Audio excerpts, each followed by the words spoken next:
नमस्कार दोस्तों, मैं अभिषेक शर्मा अपने इस YouTube चैनल पीपीसी लर्निंग में आप सभी का स्वागत करता हूं।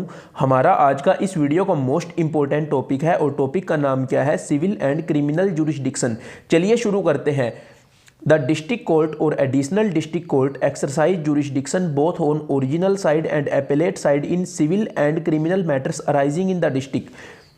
अब किसी भी डिस्ट्रिक्ट में अगर कोई सिविल या फिर क्रिमिनल मैटर अराइज होता है तो उस डिस्ट्रिक्ट में, उस जिले में जो डिस्ट्रिक्ट कोर्ट होता है और एडिशनल डिस्ट्रिक्ट कोर्ट होता है वो उस मैटर पे सुनवाई कर सकते हैं, ओरिजिनल साइड भी और अपेलेट साइड भी।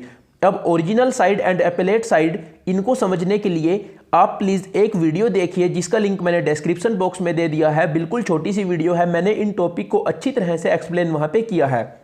The district court has appellate jurisdiction over all subordinate courts situated in the district in both civil and criminal matters। इस बात को आप समझिए, जैसे किसी जिले में डिस्ट्रिक्ट कोर्ट के अधीन जो कोर्ट हैं, जो छोटे कोर्ट हैं, जो डिस्ट्रिक्ट कोर्ट से छोटे कोर्ट हैं, अब अगर किसी पर्सन ने उन छोटे कोर्ट में अपील की और उन छोटे कोर्ट्स का जो फैसला आया उससे वो पर्सन संतुष्ट नहीं है तो वो डिस्ट्रिक्ट कोर्ट में अपील कर सकता है। इसका मतलब यही है कि जो डिस्ट्रिक्ट कोर्ट है उसके पास अपीलेट जुरिस्डिक्शन होता है कि जो डिस्ट्रिक्ट कोर्ट है वो अपील सुन सकते हैं। अब जैसे डिस्ट्रिक्ट कोर्ट के नीचे जो कोई कोर्ट है उस कोर्ट्स में किसी पर्सन ने केस किया और उन कोर्ट के फैसले से वो पर्सन जिसने केस किया था संतुष्ट नहीं है तो वो डिस्ट्रिक्ट कोर्ट में अपील कर सकता है।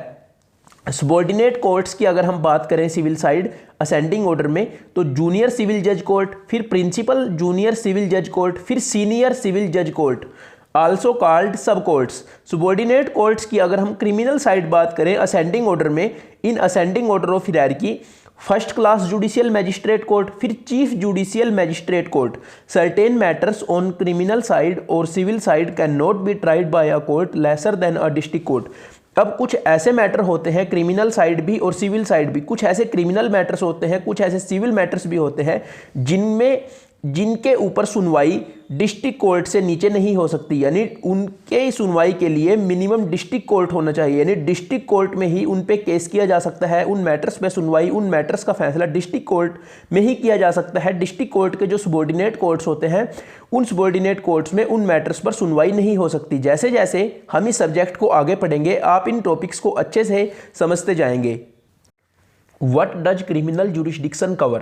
चलिए शुरू करते हैं। मोस्ट इंपॉर्टेंट टॉपिक है, इसके बाद हम पढ़ेंगे what does civil jurisdiction cover? Criminal cases are offenses that are considered to be against the state or society। Criminal cases कौन से केसेस होते हैं? क्रिमिनल केसेस में वो अपराध आ जाते हैं जो स्टेट के या फिर सोसाइटी के खिलाफ होते हैं। They are held in courts that can sentence punishment like prison times or fines।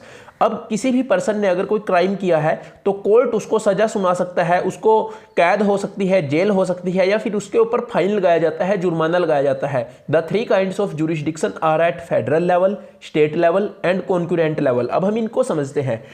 These courts have jurisdiction over federal offences. This includes situations where crime took place on government land, government ships, or if the crime extend over multiple states। Federal offences, यहाँ पे कौन कौन सी situations हैं, यानी जहाँ पे crime अगर government land पे हुआ हो, गवर्नमेंट शिप्स पे हुआ है, और अगर क्राइम एक से अधिक राज्य में विस्तार है, यानी क्राइम एक से अधिक राज्यों से रिलेटेड है। An offense against the state will fall under state's jurisdiction। अब अगर कोई अपराध स्टेट के खिलाफ हुआ है तो वो स्टेट जुरिस्डिक्शन के अंतर्गत आता है। Sometimes there are situations where a case can be claimed by more than one court। अब कई बार ऐसी सिचुएशंस भी आ जाती हैं, कई बार ऐसी स्थितियां भी होती हैं जब कोई केस क्लेम किया जाता है एक से अधिक कोर्ट्स के द्वारा। What does civil jurisdiction cover? There are several ways for the courts to settle civil disputes. The type of court depends on the detail of cases. देखिए, बहुत से ऐसे तरीके होते हैं कोर्ट्स के पास जिससे जो सिविल डिस्प्यूट्स होते हैं, सिविल विवाद होते हैं, उनको किस तरह से सेटल किया जाए। अब कोर्ट का जो टाइप है वो डिपेंड करता है कि केस की डिटेल क्या है, किस तरह का केस है। सबसे पहले हम पढ़ते हैं unlimited jurisdiction courts. This type of court had jurisdiction over cases primarily dealing with large financial disputes। ये जो कोर्ट होते हैं, जो अनलिमिटेड जुरिस्डिक्शन कोर्ट्स होते हैं, इनमें किस तरह के केसेस पे सुनवाई होती है? जो बहुत बड़े फाइनेंशियल डिस्प्यूट्स होते हैं यानी बहुत बड़ी रकम के ऊपर विवाद होता है, लार्ज फाइनेंशियल डिस्प्यूट्स होते हैं, उन मामलों में इन कोर्ट में केस किया जाता है। द अमाउंट ऑफ मनी और property value is higher than $25,000 in these cases. Limited jurisdiction courts, in a limited jurisdiction court the amount of property value is not higher than $25,000। ये जो limited jurisdiction court होते हैं इनमें जो amount है या फिर प्रॉपर्टी वैल्यू है वो हायर नहीं होनी चाहिए, ज़्यादा नहीं होनी चाहिए $25,000 से। Small claim courts, there are two major distinctions for jurisdiction in a small claim courts. In these courts attorneys do not represent the parties involve in disputes. In addition the amount of dispute is not over $10,000। यहाँ पे जो विवाद की यानी जिस राशि के ऊपर विवाद है, जिस रकम के ऊपर विवाद है, उसकी अमाउंट $10,000 $10,000 से अधिक नहीं होनी चाहिए। तो इस तरह से हम इस टॉपिक को कम्प्लीटली स्टडी कर सकते हैं। अगर आपको वीडियो अच्छी लगी हो तो प्लीज़ वीडियो को लाइक कीजिए, अपने सारे दोस्तों के साथ शेयर कीजिए। थैंक यू, मिलते हैं अगली वीडियो में।